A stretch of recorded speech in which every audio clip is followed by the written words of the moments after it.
Welcome to the season finale of She Built Success, Season 3. This season, I got you ready for government contracting, what it takes to get started and thrive in this industry. Go ahead, push play, catch some of our top watched episodes here on YouTube. And if you're listening on the audio podcast platform of your choice, why don't you go ahead and subscribe? Because at the end, I'm sharing some of the laughs and outtakes that we had as we recorded this season. So go ahead, push play, and I'll catch you on the inside.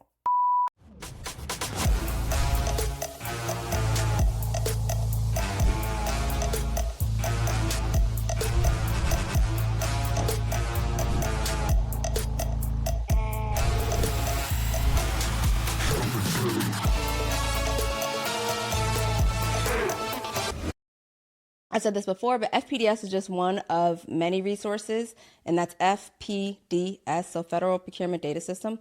That is where all the awards and contracts that are awarded are housed historically. And there's a little bit of delay, so it's not like a real time, it gets awarded today and you see it tomorrow kind of situation. There's a bit of a lag, but it's pretty comprehensive in terms of what you do to search for potential opportunities by your NAICS code.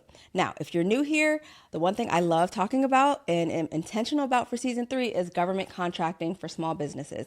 And so what that looks like is we're going to pick a couple NAICS codes, break them down, and walk through the different data points inside of FPDS so that you can set yourself up for success and find potential opportunities so you know which agencies you should go after.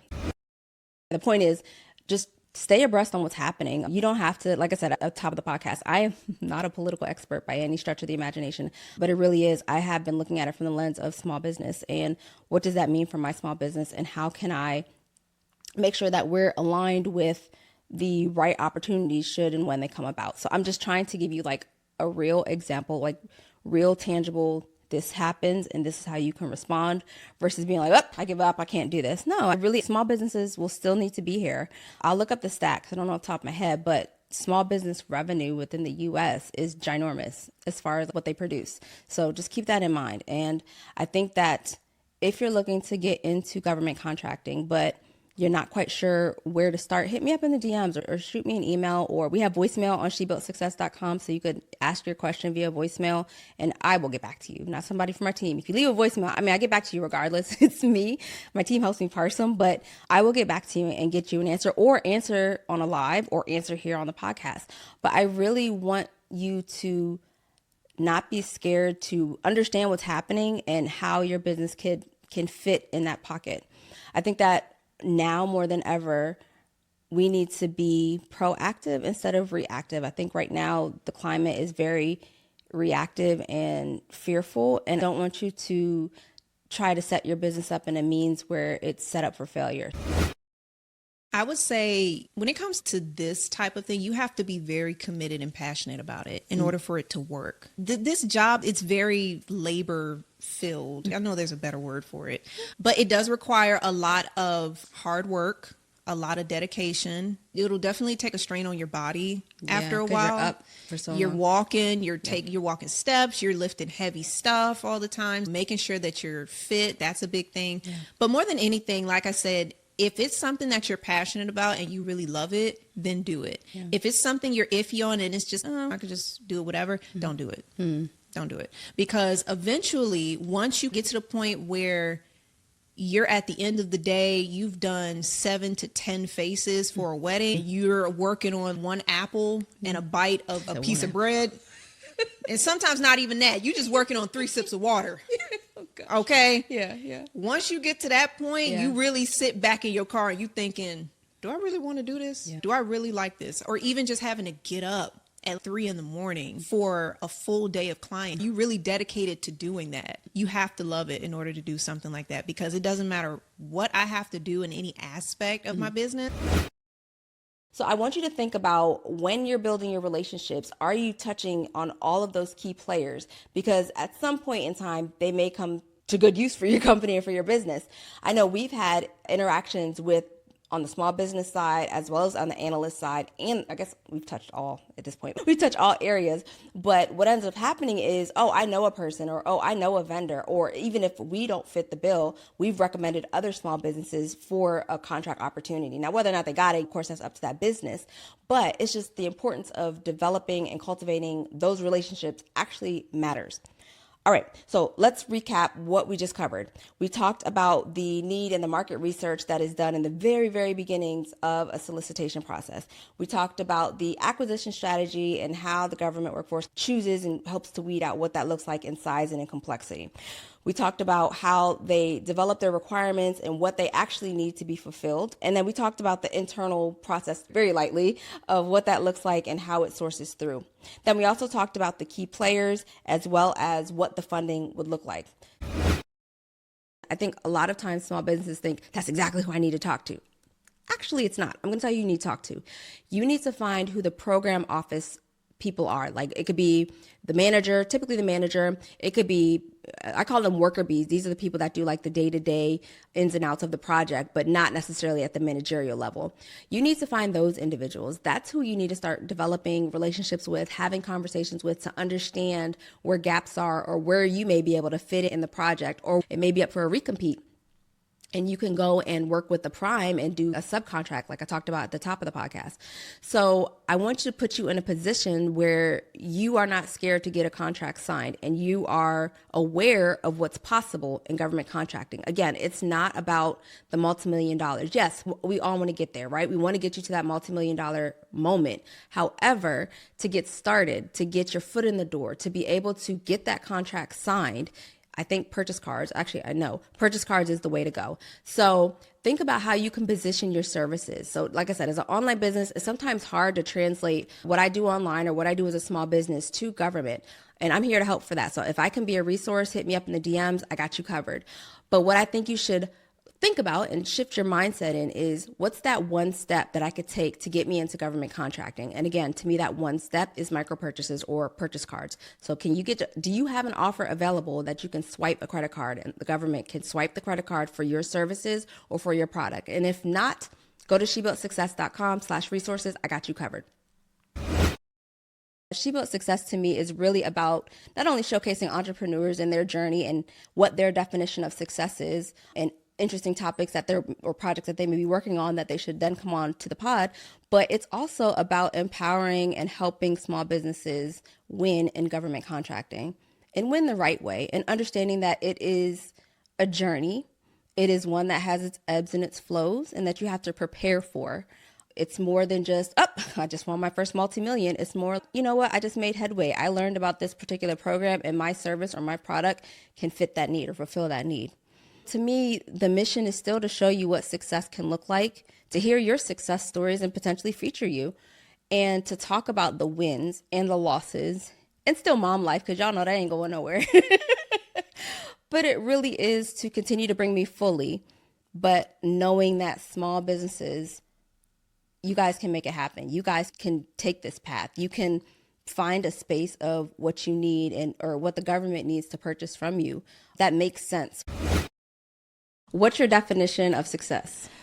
Ooh, it depends on the day. If I'm having a really rough day, my success could be get up, get the kids out, get them to school that day, and make sure they eat. It could be cereal. That's successful. Yes, I was successful that day. Or if I'm feeling really ambitious, I'm doing everything. I went to the gym and I did this and I checked up and I saw my clients. I sent everyone their invoices and I got it paid in time. And I reconciled the books and I made steak tonight. Like, why can't those days be steak on the days where it's serious? I know, right? Can we just balance this out? You're like really high, really low. No, in reality, I think that success for me is really understanding your true self. What do you truly want, and are you living up to that? So like how I mentioned earlier, like about, I'm feeling bad because he doesn't, do I feel that is bad? So understanding all the aspects and embracing, like understanding that you are always doing the best thing for you and being okay with that, being successful and not making yourself feel guilty with that, and knowing what you want and getting closer and closer towards it. I love that. Knowing what you want to do and every day deciding that's lining up with me, like with the true me. That feels good. This doesn't. That feels good. This doesn't. A lot of times we make choices that don't feel good for us. We think it's good, or it's been conditioned upon us to feel that this is what we should do. And I don't think that's really being successful to me if you're not doing what you feel you should do. And that could be anything. Like, agree. And what we're going to do is look at specific contracts just so you can get an idea of the differences between tools like SAM.gov and FPDS and now USA Spending.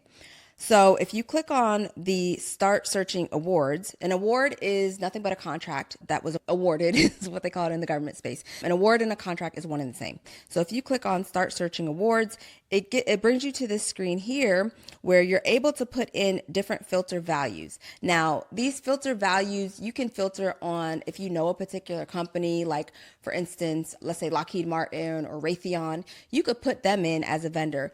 But then there's so many other selection points that you can pick or data points that you can pick that will help you hopefully narrow down how you're looking at contracts.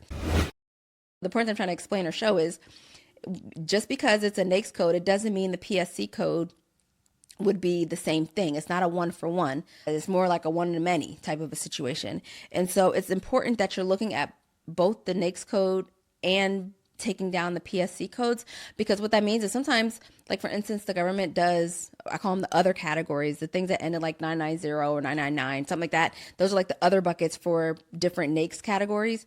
And they'll put out a solicitation or an opportunity in that 990 being like, I don't know, this is in the other bucket. But then you start looking at the different PSC codes and you get more detail into, oh, okay, so they might have put this professional service in the other bucket, but they're specifically looking for a specific type of training. And so that has its own code, or a specific way of delivering training. And so that has its own code. And so it's really giving you some insights to say, okay, so when I go on FPDS or I go on SAM.gov, I can also put in some PSC codes to get information back. I will caution to say, I'm not going to show SAM today because the iPad's not set up for that. But when you do, it's free to register for SAM.gov. That is also this data that we're looking at in FPDS is in SAM.gov. I just prefer to use FPDS, but I'm also a data person, so I get it might not be everybody's cup of tea. But definitely SAM.gov is free. You can register your company to be on SAM.gov. If you don't know how, go to shebuiltsuccess.com/resources. We have a whole guide that will help you walk you through what that looks like as far as registering for SAM.gov. But if you register in either place for SAM.gov, you're able to go in and look at PSC codes and NAICS codes. And we can do that here on ES as well. But I just wanted to let you know that is a resource. I wanted to talk about that's available on the Federal Register is presidential documents. So think executive orders, think presidential memos. Those actually are on here. So if I scroll back up to the top, I'm not even halfway down. On the right-hand side, there is a presidential documents. And so I'm not going to read that one, but you will see executive orders that are there. And then if you scroll down a little bit more, you'll see 2 months at a time. So in this case, we're looking at the first 2 months here, and you will see executive orders that have been issued or memos or whatnot. So if you click on it, I'm just going to click on one, and you can see all the different executive orders, the titles of them, their numbers respectively. If it was something that was of interest to you, you could flag it. And again, if you sign up for an account, use your clipboard, clip out certain things, make your comments and so forth and so on. But what this does is this allows you to get a real-time understanding of what's happening. Now, I will say, at least when I track, I typically see a week delay between when an executive order is talked about versus or issued versus when it actually makes it to the Federal Register. I don't know if that's going to always be the case, but more recently, the ways I've been tracking it, it's been about a weekly. So if I hear about an executive order coming out on a Monday, I won't be able to actually read the whole thing until the following Monday on the Federal Register. There may be other means you can get it, but for me, I like to go to the source. So this is where I go to read things like that. So I'm saying all that because I'm hoping that it will help you to a degree further solidify your knowledge in government contracting. No, it's not as fun as going to look up how much can I get for this possible contract, but it does help you stay abreast of policies and issues, notices. They even have opportunities for the public to weigh in on certain things, and it's all here in the Federal Register. Okay, so the item that I wanted to mention is as of 2023, the Women-Owned Small Business Certification, so that's WOSB, you can no longer self-certify. So you can no longer, essentially you would just raise your hand and say, I'm a woman-owned business. And you could put that on your SAM.gov and other agencies could do business with you, even if you truly weren't 51% or more owned. And I kind of want to drill into, because I did some research on what that looked like specifically for women-owned businesses. Give me a sec. I want to give you some data points here. So the SBA So there's two ways to get your certification: through the SBA certification process, and that's going to certified.sba.gov. And that is a free means or free way to go through and get your certification. But the second one, and that's the one I kind of want to drill in on, is third-party certifiers like WeBank. So we have our woman-owned certification, and we went through WeBank to get our certification. Now, some of the criteria that's needed: you need an annual attestation to say that you are still a woman-owned business, you still meet the criteria. It is a 3-year cycle for recertification, and then you have to stay active on sam.gov. So, like for instance, for us, when we go to renew our woman-owned certification, we also have to make sure that part of the proof of artifacts that we have to show is that our company is still active on sam.gov. And later, once we get an approved certification, we have to put in our cert number, our certification number. Okay, so as long as that's like the bare minimum of what needs to happen. There's other elements that I do want to go into and talk about as far as what it looks like to be in that 51%, because as a woman-owned business, it's 51% or more that the woman owns in order to qualify for the woman-owned certification. All right, some of the elements that go into this 23%. This is the stats that I want to talk about, this 23% rule. There is 5% for women-owned small businesses, 5% for small disadvantaged businesses, 3% for service-disabled veteran-owned businesses, and 3% for hubs-owned businesses. And just by virtue of looking at how this is broken down, you could see, and this is data, again, as of 2023, but you can see how they're starting to split up the allocations of what's going to count towards this 23% rule and whether or not an agency is meeting that. I want to talk about some of the uncommon ways that you are able to get started in government contracting. And I say that because as a small business, you might have been thinking about government contracting, but you're not quite sure where you fit in, if you even fit in. And I want to dive into some of the ways that we're not talking about government contracting and how you can actually get in. And with this, I hope that it sheds a little bit of light on what is possible outside of the box. I know I've talked about this before, but sam.gov is probably one of the most popular ways to look up federal contracts or federal solicitations, I should say. And of course, we know that we can go on there. You can also bid for the various contracts that are available, solicitations that are available to be awarded as a contract. And sam.gov, while it's a great resource, is not always small business friendly. You can use it. You can use it to look for the vendors. You can use it to look out for opportunities where you could partner with other vendors or with the larger companies that are serving as prime, or even with small businesses who are also serving as prime, but they're just a larger small business in that group. That's what we traditionally talk about when we talk about getting into government contracting, or at least what I've heard people say. I heard about this thing where they have contracts, they call them contracts, on a website that the government maintains. That's sam.gov. It's there, it's available, but I want to talk about things that people aren't talking about, because you know what? I want you to win. I'm gonna pause there because we talked about wildlife, we talked about cheese, and I get it. As a small business, you may or may not be in that space, but that just goes to show, regardless of where you are in the small business services or product space, there is something for you in government contracting.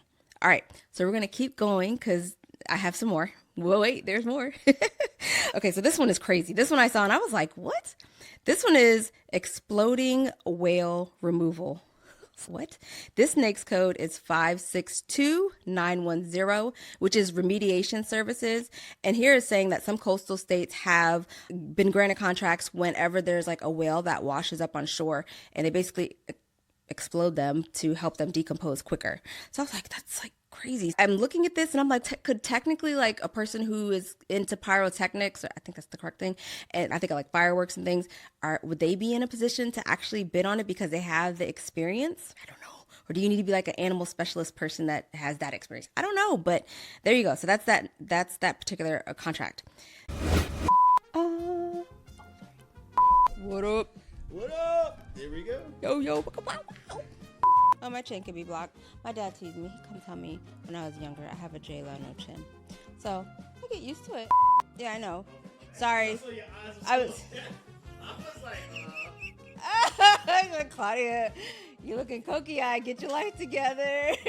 There's so many acronyms. You'd be like, well, frick. Like, I don't remember. Here's what you can get from it, though. So this one is pigeon control. Oops, I turned off the device. We need some Jeopardy music. Do, do, do, do, do, do. Proposal, the I is intent. I think it's oops. Sorry, James. I was really trying to roll it. That's it? We're done? Oh, yeah, you could go ahead. When I lean back, I'm not the lean, but I look like I'm like a toddler in a chair or something. I got. Because that is I don't know why. Sorry. Ignore the spasticness. So let me back out. How do I back out? Oh, I got it. Okay, we backed out. Okay. Here, put it by the plant. It don't need to get... I'm sorry. No. All right, let me run that back. Because I heard the... Welcome... Oh, sorry. All right, so let's get on into... it. Oh, run it back? Okay, because I'm at the beginning. He's like, no, Claudia, you're not running through this one. Wait. No, you're still fine. No, you're good. And how can you... Whew, I need water.